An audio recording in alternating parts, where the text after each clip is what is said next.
I give way to the honourable gentleman. There is no doubt that the Prime Minister has in many ways achieved substantial success in the economy. There is one statistic that I understand is not, however, challengeable, and that is that over her 11 years, the gap between the richest 10% and the poorest 10% in this country has widened substantially. That's right. How can she say at the end of her chapter of British politics that she can justify many people in a constituency such as mine being relatively much poorer off, much less well housed, and much less well provided than it was in 1979?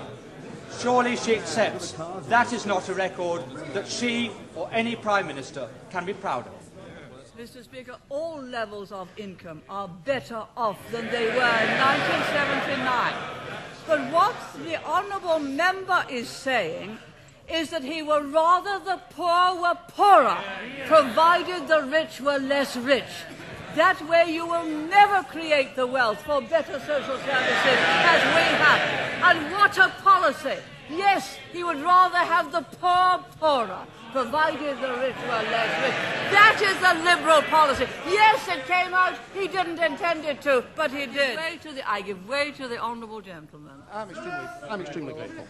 The Prime Minister is aware that I detest every single one of her domestic policies, and I've never hid that.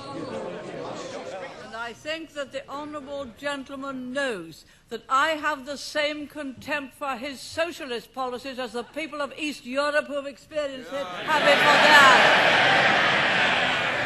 I think I must have hit the right nail on the head when I pointed out that the logic of those policies are they'd rather have the poor poorer. Once they start to talk about the gap, they'd rather the gap were that.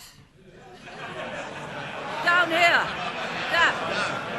Not that. But that.